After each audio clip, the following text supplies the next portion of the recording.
오늘 저희들에게 주시는 하나님의 말씀은 고린도후서 1장 3절에서 10절 말씀입니다. 신약성경 285쪽입니다. 찬송하리로다. 그는 우리 주 예수 그리스도의 하나님이시요 자비의 아버지시요 모든 위로의 하나님이시며 우리의 모든 환난 중에서 우리를 위로하사 우리로 하여금 하나님께 받는 위로로서 모든 환난 중에 있는 자들을 능히 위로하게 하시는 이시로다. 그리스도의 고난이 우리에게 넘친 것 같이 우리가 받은 위로도 그리스도로 말미암아 넘치는도다. 우리가 환난 당하는 것도 너희가 위로와 구원을 받게 하려는 것이요 우리가 위로를 받는 것도 너희가 위로를 받게 하려는 것이니 이 위로가 너희 속에 역사하여 우리가 받는 것 같은 고난을 너희도 견디게 하느니라. 너희를 위한 우리의 소망이 견고함은 너희가 고난에 참여하는 자가 된 것 같이 위로에도 그러할 줄을 알미라.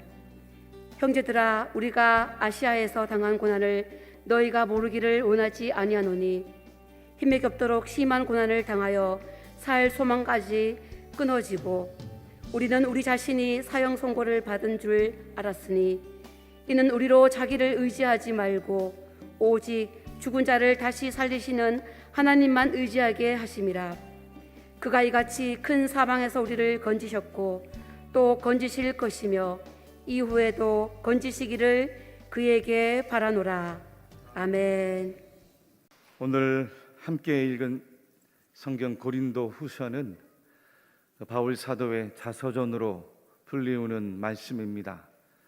이 바울이 성령의 감동하심을 입고 이 신약 성경의 13권을 기록하는데 그 가운데 가장 바울의 인간적인 모습이 잘 드러나는 말씀이 바로 고린도 후서입니다. 이 고린도 교회는 AD 51년경에 바울이 제2차 전도 여행을 하며 복음을 전하고 약 1년 6개월 동안 목회를 한 곳입니다.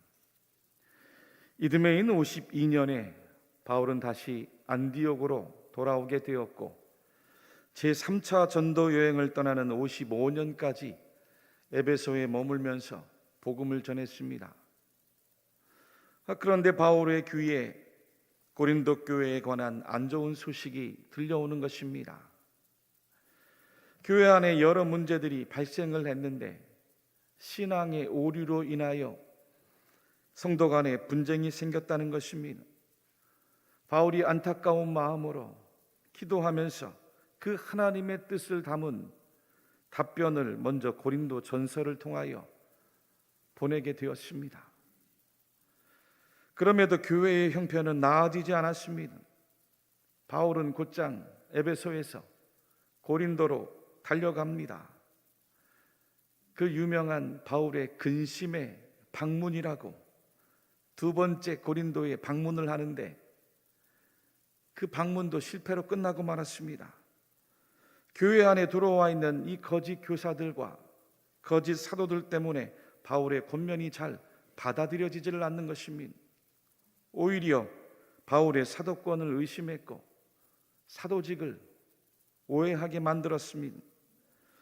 이 에베소로 돌아온 바울이 하나님 앞에 엎드려 기도하면서 교인들이 회개를 할 수 있도록 촉구를 하는, 지금 우리 손에는 남아있지 않은 눈물의 편지 제3의 서신서를 간절한 마음으로 사랑하는 제자 디도를 통하여 보내게 되었습니다.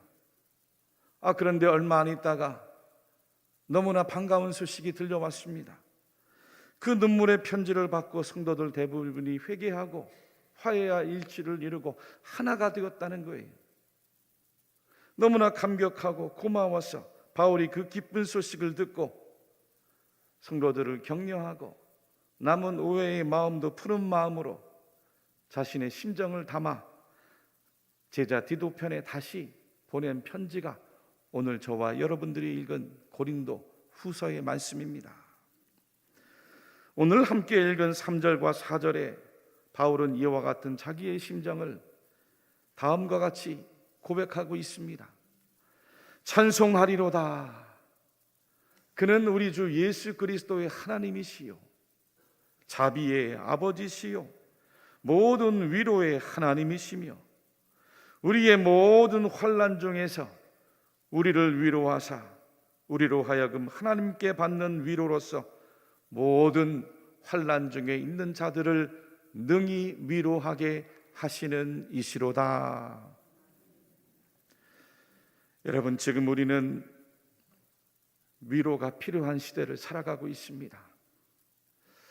얼마 전에 뉴스를 보는데 이 코로나19 때문에 청년들이 취업을 하지 못하고 그 아르바이트 자리 하나를 구하기가 힘들어 식비를 줄이고 하루에 한 끼만을 먹는다는 그 안타까운 소식을 듣고 제 마음이 얼마나 아팠는지 모릅니다.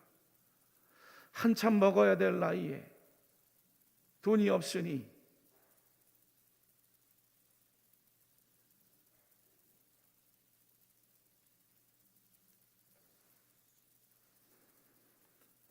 생활비를 줄여가면서 편의점에 가 한 끼를 먹는다는 거예요. 여러분, 어찌 청년들 뿐이겠습니까?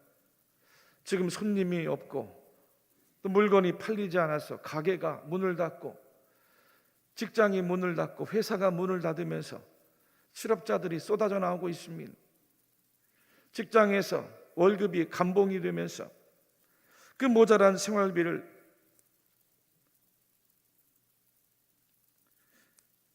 채우기 위해 야간에 대리운전으로 또 새벽에 택배일로 투잡을 하고 쓰리잡을 하는 안타까운 일들이 너무나 많습니다. 우리 교회 교인들 가운데도 그런 전화를 받고 또 교회에서 위로하며 기도도 드렸습니다. 젊은이는 젊은이들대로 또 기성세대는 기성세대들대로 또 가정에서 아버지는 아버지대로 어머니는 어머니대로 또 자녀들은 자녀들대로 참으로 힘이 들고 위로가 필요한 시대인 것입니다. 여러분, 이 모두가 힘든 이 시대에 어디서 우리가 어떻게 해야 위로를 받고 이 힘든 시대를 힘있게 살아낼 수가 있겠습니까? 첫째는 환난 중에도 능히 위로하시는 하나님을 꼭 믿으시기를 바랍니다. 오늘 성경에 바울이 고린도 성도들에게 보내는 그 편지 서두에 하나님을 가리켜 자비의 아버지시다, 위로의 하나님이시라, 찬송하리로다 찬양을 했습니다. 이 자비라는 헬라어 원어의 의미가 우리 몸 안에 있는 내장을 가리킵니다. 마치 나의 내장이 뒤틀릴 정도로 불쌍히 여기는 마음이 바로 자비입니다. 위로라는 말씀도 요한복음 14장 26절에 예수님께서 보혜사 곧 아버지께서 내 이름으로 보내실 성령을 말씀하실 때 그 보혜사 파라클레이토스, 즉 위로자를 말합니다. 이 어렵고 힘든 그때에 보혜사 성령께서 우리 안에 가까이 와 우리를 돕고 위로해주고 자비를 베풀어주는 상담자의 역할을 한다는 것입니다. 여러분들은 인생을 살아오면서 혹시 누군가를 향하여 나의 내장이 뒤틀리기까지 그를 바라보며 안타까워하고 자비의 마음을 품어본 적이 계십니까? 탈무드에 나오는 이야기가 있습니다. 하나님께서 사람을 창조하실 때 보좌하는 천사들과 의논을 하셨답니다. 이때 정의의 천사가 사람을 만들면 절대 안 된다고 이야기했습니다. 사람은 원래가 강팍하고 사람은 원래가 잔인해서 세상이 곧 온갖 불의로 가득 차게 될 것이다라고 하나님 앞에 나와 주장을 했습니다. 옆에 있던 진리의 천사도 반발했습니다. 하나님, 사람을 믿지 마십시오. 그는 형제를 속일 것이고 나중에는 하나님도 속일 것입니다. 거룩의 천사도 거들었습니다. 사람을 절대로 만들지 마십시오. 하나님 면전에서 주님의 이름을 더럽힐 것입니다. 모두가 이렇게 반대를 하는데 하나님께서 가장 사랑하던 자비의 천사가 한 걸음 앞으로 와 이렇게 말했답니다. 하나님, 사람을 만드시옵소서.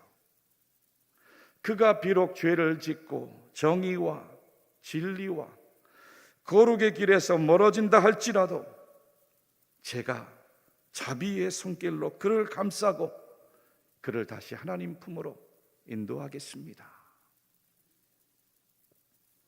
그렇습니다, 여러분. 우리는 전적으로 타락하고 부패한 존재였습니다. 우리 스스로의 힘으로 하나님 앞에 감히 나갈 수 없는 구제불능의 존재였습니다. 우리의 힘으로는 자비를 얻을 수도 없고 자비를 베풀 수도 없는 죄인들입니다.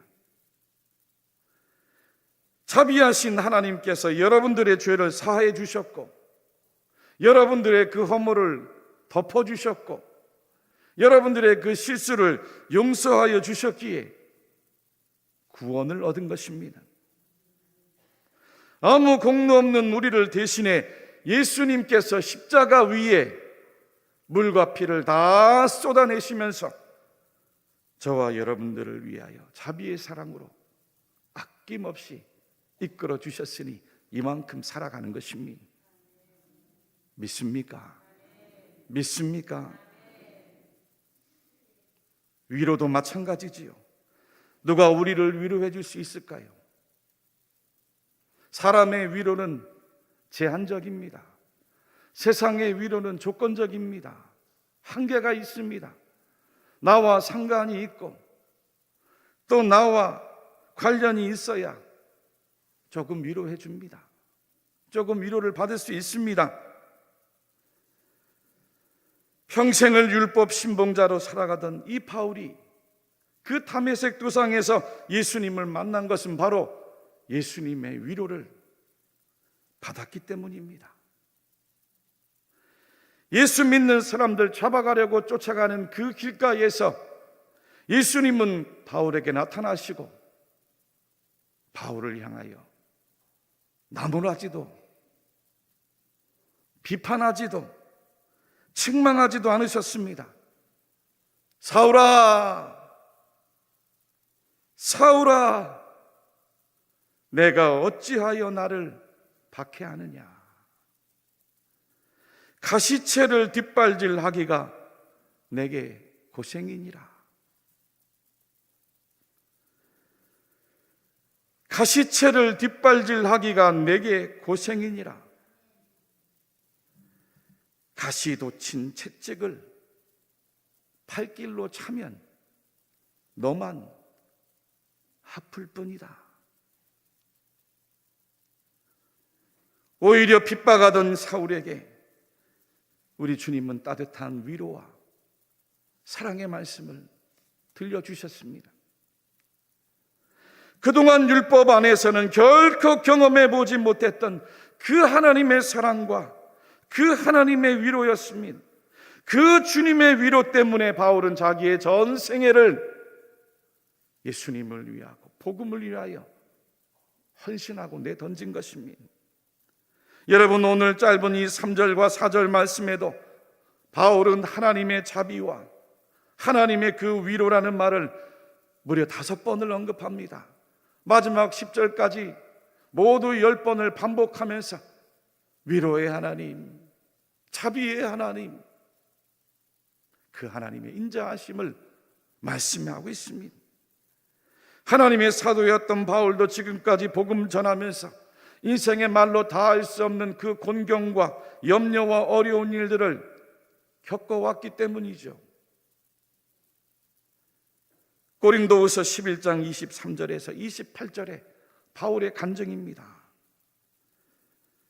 내가 수고를 넘치도록 하고 옥에 갇히기도 더 많이 하고 매도 수없이 맞고 여러 번 죽을 뻔하였으니 유대인들에게 40에 하나 감한매를 5번 맞았으며 3번 태장으로 맞고 1번 돌로 맞고 3번 파선하고 일주야를 깊은 바다에서 지냈으며 여러 번 여행하면서 강의 위험과 강도의 위험과 동족의 위험과 이방인의 위험과 시내의 위험과 광야의 위험과 바다의 위험과 거짓 형제 중에 위험을 당하고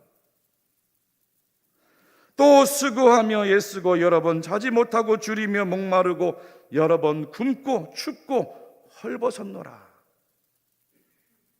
이 외의 일은 고사하고 아직도 날마다 내 속에 눌리는 일이 있으니 곧 모든 교회를 위하여 염려하는 것이라. 예수님 때문에 당한 고난과 환난과 염려였습니다. 여러분, 예수님 때문에 이런 고난을 한번 받아보셨습니까?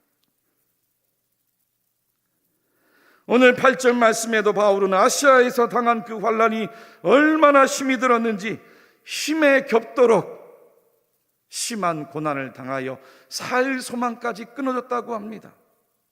9절에는 우리 자신이 사형 선고를 받은 줄 알았다고 말씀하고 있습니다. 무엇이 바울로 하여금 그 수많은 나날들을 수고와 고생과 굶주림과 헐벗음과 그 수많은 매질과 태형과 돌에 맞고 파선하고 자연의 재해, 강도와 위험과 협박, 옥에 갇히고 죽음의 위험에도 자기의 길을 올곧게 걸어갈 수가 있었겠습니까? 하나님의 위로 때문입니다. 바울의 의지가 아니라 하나님께서 바울에게 베풀어 주신 하늘의 위로가 넘쳤기 때문입니다. 살 소망이 끊어지고 사형 선고를 받은 것 같은 낙심과 절망 속에도 그 많은 어려움을 이겨낼 수 있었던 것, 하늘에서 하나님이 주시는 위로가 있었기 때문입니다. 그리스도를 위해서 고난을 받아보지 못하면 이 하나님의 위로를 절대로 경험할 수가 없습니다. 바울의 위대한 고백입니다. 그리스도의 고난이 우리에게 넘친 것 같이 우리가 받는 위로도 그리스도로 말미암아 넘치는도다. 사랑하는 교우 여러분들이여, 이 가운데도 하루하루의 삶이 힘겨우신 분들이 계십니까? 앞길이 걱정되는 분들이 계십니까? 살아야 할 소망이 막막해서 눈물 나는 분들이 있습니까? 직장의 문제로, 진로의 문제로, 가정과 자녀의 문제로, 막힌 인간관계의 문제로, 오랜 질병 때문에 투병하면서 괴롭고 힘이 드는 모든 성도님들에게 우리 주 예수 그리스도께서 주시는 이 말씀을 대신하여 전해드립니다. 이는 우리로 자기를 의지하지 말고 오직 죽은 자를 다시 살리시는 하나님만 의지하게 하심이라. 하나님만 의지하게 하심이라. 아멘. 여러분, 이 말씀대로 사람을 의지하지 않고 세상을 의지하지 않고 나를 의지하지 않고 오직 죽은 자를 다시 살리시는 하나님만 의지하게 하시는 고난이 있더라는 거예요. 하나님만을 모두 의지하시기를 간절히 축복합니다. 여러분, 하나님만 의지하면 하나님께서 어떤 상황에 처한다 할지라도 위로해 주십니다. 하나님의 위로가 있으면 지금 겪고 있는 코로나19보다 더한 어려움이 찾아와도 얼마든지 여러분들의 인생길을 하나님께서 이기게 하십니다. 둘째로, 환난 중에 있는 자를 위로하게 하시는 하나님의 뜻이 있습니다. 여러분, 위로는 하나님께서 이 세상을 구원하시는 방법이었습니다. 위로야말로 하나님께서 이 세상을 치료하는 하나님의 역사였습니다. 우리 6절 말씀을 같이 한번 한 목소리로 읽어보겠습니다. 6절 말씀 시작.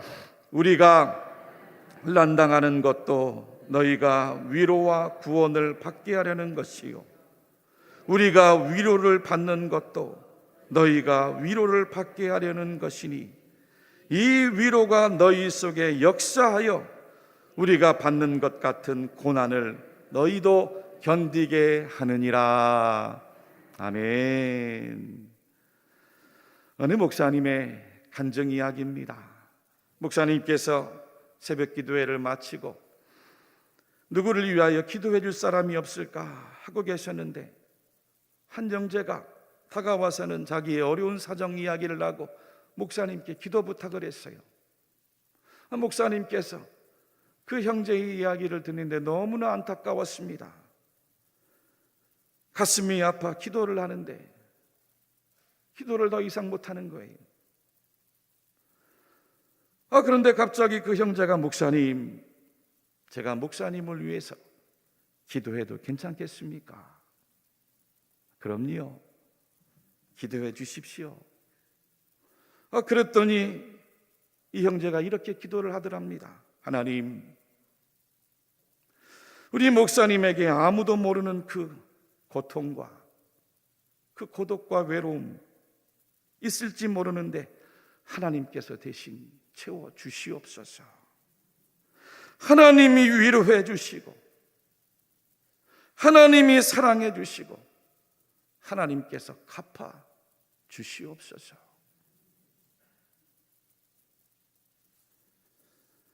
순간 목사님께서 성령에 감전된 것 같은 감동에 복이 박혀서 그 형제를 붙들고 한참을 울었답니다. 이후에 목사님이 큰 위로와 격려를 받아 목회에 큰 힘을 얻게 되었다라고 고백을 했습니다. 여러분, 하나님은 여러분들을 통하여 이 세상을 위로하기를 원하십니다. 골짜기가 깊으면 산이 높듯이 고난이 크면 위로가 큽니다. 날씨가 매일 좋으면 사막이 되듯이 비도 오고 바람도 불고 태풍도 쳐야 나무도 꽃도 곡식도 생명도 사람도 겸손해집니다. 사람의 인품이 깊이가 있어지고 넓이가 있어지고 품격이 있어집니다. 위로하는 인생으로 성숙한 성도로 하나님 앞에 귀하게 쓰임받게 될 줄로 믿습니다. 바울이 환난이 컸기에 고린도 교회 성도들의 그 분란의 아픔을 위로할 수 있었어요. 바울이 당한 그 복음을 전하느라고 겪은 고난 때문에 고린도 교회 안에 있었던 여러 문제들의 상처로부터 성도들을 온전히 건져내고 위로할 수가 있었습니다. 너희가 고난에 참여하는 자가 된 것 같이 위로에도 그러할 줄을 알미라. 그가 이같이 큰 사망에서 우리를 건지셨고 또 건지실 것이며 이후에도 건지시기를 그에게 바라노라. 여러분, 예수님께서 왜 우리에게 진정한 구원자가 되시는지 아십니까? 모든 그 인류의 죄와 사망의 상처를 십자가 위에서 예수님이 대신 짊어져 주셨습니다. 우리에게 있는 대제사장은 우리의 연약함을 동정하지 못하실 리가 아니요, 모든 일에 우리와 똑같이 시험을 받으신 이로되 죄는 없으시니라. 그러므로 우리는 긍휼하심을 받고 때를 따라 돕는 은혜를 얻기 위하여 은혜의 보좌 앞에 담대히 나아갈 것이니라. 여러분, 우리들의 작은 위로가 세상을 고칩니다. 여러분들의 위로가 사람을 변화시킵니다. 여러분들의 그 위로가 세상을 구원하는 놀라운 하나님의 역사가 있습니다.